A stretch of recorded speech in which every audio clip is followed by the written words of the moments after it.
बात सुनो, मैंने कहा ना तुम उस डेस्क पर भी जाकर पढ़ाई कर सकते हो। अगर देखा जाए तो तुम भी तो उस सोफे पर अपना फोन यूज कर सकती हो एरिका।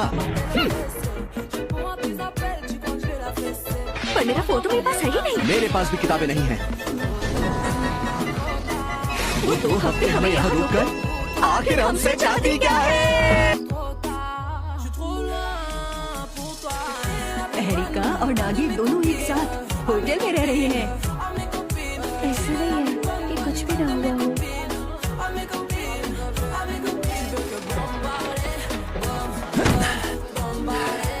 कोई फायदा नहीं, हम अंदर से पूरी तरह लॉक हैं। मतलब हम अगले 2 हफ्ते इसी होटल रूम में फंसे रहेंगे।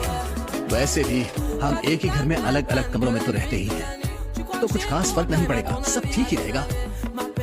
वो तो हमें कोई चांस ही नहीं दे रही है। हमें बस 2 हफ्ते और ही सहना होगा। क्या हुआ? तो मुझे थोड़ी हैरानी तो हुई है। मुझे लगा था तुम यहाँ से बाहर निकलने का कोई रास्ता तो ढूंढोगी। कोई रास्ता नहीं है। मुझसे कोई गड़बड़ हो जाए तो वो ऐसा ही करती है। मतलब ये पहली बार नहीं है।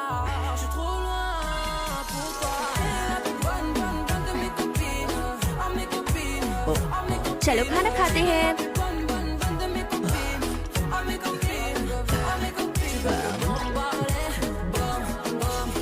वाह कितना जूसी है। एक बात तो है, तुम्हारी मॉम का जवाब नहीं। मैं उनसे पहले ठीक से मिला भी नहीं था। मेरी मॉम हमेशा से ऐसी ही रही है।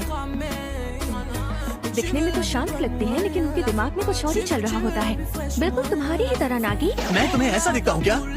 वैसे तुम्हारा कहना सही है, वो थोड़ी अजीब है, लेकिन उनकी कुछ बातें काफी हद तक सही भी होती हैं। वो हमारे रिएक्शन का मजा ले रही थी, लेकिन मुझे लगता है वो सिर्फ हमारी भलाई चाहती है और कुछ नहीं। मॉम तो बस हमारे मजे ले रही है। मैंने खाना खा लिया। तुमने खा भी लिया? मुझे कुछ जरूरी काम करना है। ऐसा क्या काम है? क्या हुआ एरिका? मुझसे और नहीं हो रहा है।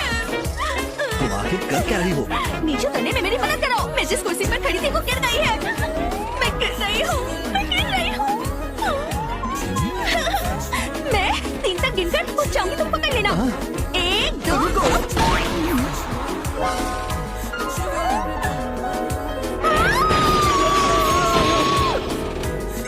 अरे तुम अभी ऐसे कैसे सोच सकते हो भला? अरे ये बात तो मुझे कहनी चाहिए। मैं तो बस यहाँ से ये योगा मैट निकाल रही थी।